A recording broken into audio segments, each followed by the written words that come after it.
Hola, ¿qué tal? Yo soy Gerardo Ferreira y primero que nada bienvenidos a este podcast de filosofía contemporánea en acción. El día de hoy quiero hablar acerca del valor de la filosofía como afirmación de nuestra libertad, en medio de los entornos ideológicos que de distintas maneras buscan la manera de introducir la idea en nosotros de que somos seres meramente determinados.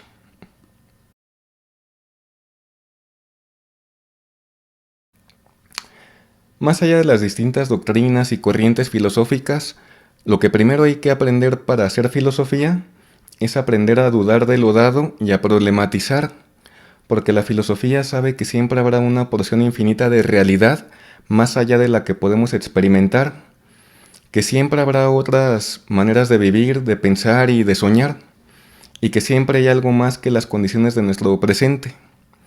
La filosofía no solo quiere pensar el ser en cuanto tal, lo real, el fondo y el fundamento de la existencia, sino también quiere explorar las posibilidades que se despliegan en nuestra existencia concreta, porque la filosofía no solo tiene la capacidad de decirnos lo que es real y verdadero, sino también es una dimensión y una capacidad infinita de nuestro pensamiento, que también quiere crear para replantearse y afirmar su esencia indeterminada y contingente.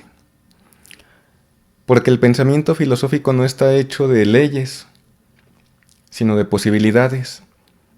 De manera que pensar no consiste en elegir entre opciones que ya fueron pensadas, sino en crear nuevas opciones que antes no existían. Precisamente una de las primeras cosas que Sócrates dejó como enseñanza fue el valor de dudar y problematizar. Cuando Sócrates habla acerca de los sofistas, se refiere a quienes se consideran valiosos y fundan su valor en las cosas que saben y en las cosas que son capaces de negar en los demás. Pero como esas cosas siempre serán limitadas y un límite muy finito ante la infinidad de cosas que nunca podrán saber ni negar en los demás, el horizonte infinito de posibilidades que plantea la existencia será siempre su principal fuente de pobreza. Porque antes ya asumieron que su fuente de valor proviene de las cosas que saben y no de su capacidad para extraerse de cualquier saber hacia la filosofía, que no se agota en lo sabido, porque ella misma es apertura a una infinidad de posibilidades que aún no han sido pensadas. Precisamente ahí radica la diferencia entre un pensamiento que se sabe un saber finito y de lo finito, y un pensamiento que sabe del infinito como su riqueza. Porque en ese infinito siempre habrá algo que nos extraiga de nuestra mera actualidad. Esto es, entre el pensamiento ideológico que se asume determinado por todos lados y por todo tipo de fundamentos autoimpuestos, y el pensamiento filosófico que se sabe libre de cualquier fundamento innecesario. El primero, el pensamiento ideológico, se clausura sobre sus propios fundamentos ideológicos, que se sostienen solo en que él ha decidido crearlos para darse a sí mismo una razón necesaria, porque él necesita vencer y probar que el otro está equivocado para saberse valioso. En cambio, el segundo, el filósofo, no necesita de ningún fundamento ni nada que probar, porque su valor proviene de su capacidad para pensar en el abismo infinito. Él se expone y se arriesga a hacerse responsable de sus decisiones tomadas en medio de la incertidumbre. De ahí que la filosofía es ese pensamiento que no necesita garantías, le basta con que pensar aún sea posible. Porque pensar filosóficamente no es defender un sistema cerrado, ni acumular verdades parciales. Es aceptar la incertidumbre del no saber como impulso para seguir creando. Quien piensa filosóficamente no busca certezas con las cuales dominar al otro, sino preguntas que nos devuelvan a la libertad que se funda en no saber por completo quiénes somos, hacia dónde vamos y hacia dónde podemos ir. Y en ese no saber por completo es donde se funda la promesa viva del pensamiento filosófico, que consiste en crear sin clausurar, afirmar sin imponer y transformar sin conquistar. Porque la libertad no forma parte de nada que reste libertad a los demás, sino solo de lo que nos hace más libres a todos. Quien pretende fundar su libertad en la negación de la libertad de los demás, en realidad no actúa libremente, sino gobernado por intereses viles e ideológicos que asumen que la libertad es un objeto de conquista y no un punto de partida.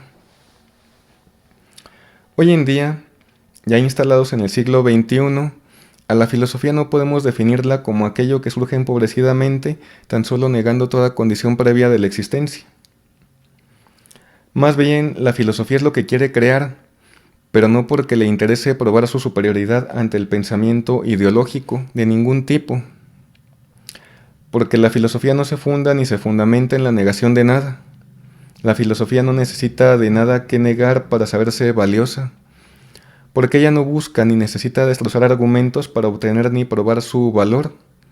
La filosofía crea por el júbilo de saberse inventora de nuevos mundos y nuevas realidades imprevisibles e impredecibles. Crea porque sabe que otro mundo radicalmente distinto a este siempre es posible. Y por eso sabe que no existen determinaciones últimas ni necesarias que determinen el sentido de la existencia, es decir, sus posibilidades. Pero si aún así concedemos que la filosofía niega algo, es tan solo cualquier cosa que quiera negar nuestra libertad, pero no porque negar sea su finalidad en sí misma, sino porque filosofar es lo que nos afirma libres. Solo que cuando nuestro pensamiento crea, lo hace siendo forzado por la violencia de una idea novedosa que cuando intenta traducirla a un sistema de significaciones ya existente que no basta para expresar lo nuevo, nuestro pensamiento se vuelve inventivo. Pero la filosofía, en su afán por hacernos comprender lo nuevo, también toma prestadas significaciones que ya comprendemos. Solo que al hacerlo, también revela lo que en esas significaciones ya está estancado, agotado y cerrado. Porque lo nuevo es lo que las rebasa y las relativiza. Y eso quiere decir que las vuelve relativas a una perspectiva particular y finita. Por esa razón, lo que no es capaz de soportar ninguna ideología es una filosofía agresiva, como afirmaba Deleuze. Por eso es importante acostumbrarnos a pensar filosóficamente, porque aunque por todos lados las ideologías quieran instalarse en nuestra imaginación, bajo la forma de todo tipo de fundamentos necesarios e insuperables, que más bien funcionan como verdaderas barreras para impedirnos pensar, a pesar de eso, siempre habrá en nosotros el germen de un pensamiento filosófico que no se conforma con lo dado y nada más. Y eso es lo que más aterra a los ideólogos, un pensamiento libre y dueño de sí mismo. No olvidemos que quien gobierna nuestro pensamiento, gobierna nuestra vida. Por eso los políticos y las grandes empresas, como decía en otro video, no escatiman en destinar los recursos ni los esfuerzos necesarios para gobernar nuestra imaginación antes que nuestras instituciones, nuestras condiciones sociales, nuestra pobreza y hasta nuestra salud. El ámbito político, sobre todo, es un campo muy fértil para el desarrollo del pensamiento ideológico, incluso en sus formas más perversas y más bajas. Y es desde la ideología que los políticos buscan mantenernos confrontados todo el tiempo, con discusiones insuperables para quien asume como absolutas sus diferencias con quienes defienden una ideología contraria.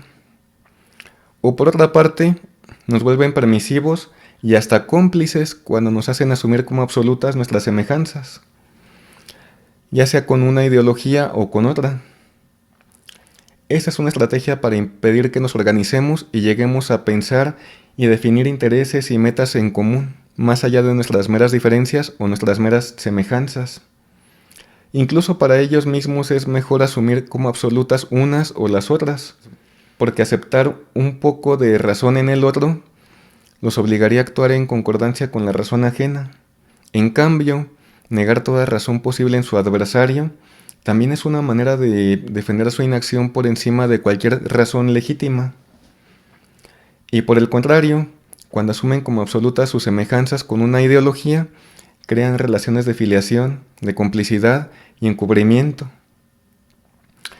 Y esa estrategia la emplean para hacernos creer en el absolutamente bueno y el absolutamente malo, lo cual es muy peligroso, porque asumir como absolutas nuestras semejanzas impide la crítica, y asumir como absolutas nuestras diferencias impide llegar a acuerdos en común y fomenta el resentimiento. Por eso nuestra mejor defensa contra cualquier ideología es una filosofía agresiva, que al menos puede exhibir la bajeza del pensamiento ideológico, incluso incomodarlo y ridiculizarlo bajo todas sus formas y expresiones, como defendía Deleuze. De ahí que es responsabilidad de todos y cada uno de nosotros crear una sociedad con más filosofía y menos ideología. Una de las mejores herencias que nos dejó Sócrates desde hace más de 25 siglos fue sembrar en nuestro pensamiento el germen de la filosofía,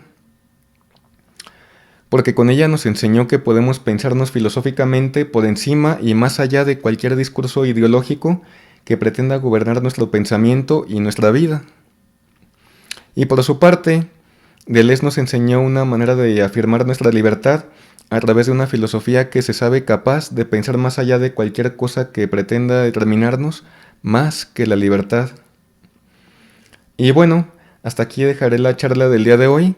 Les agradezco a quienes llegaron hasta esta parte del video y si les gustó este episodio, les invito a que comenten, me regalen un me gusta, se suscriban al canal y compartan el link de este video en sus redes sociales y grupos de WhatsApp. Como saben, eso me ayudaría bastante para mejorar en los próximos episodios y continuar desarrollando más contenido como este. Y bueno, nos vemos en la próxima ocasión. Muchas gracias.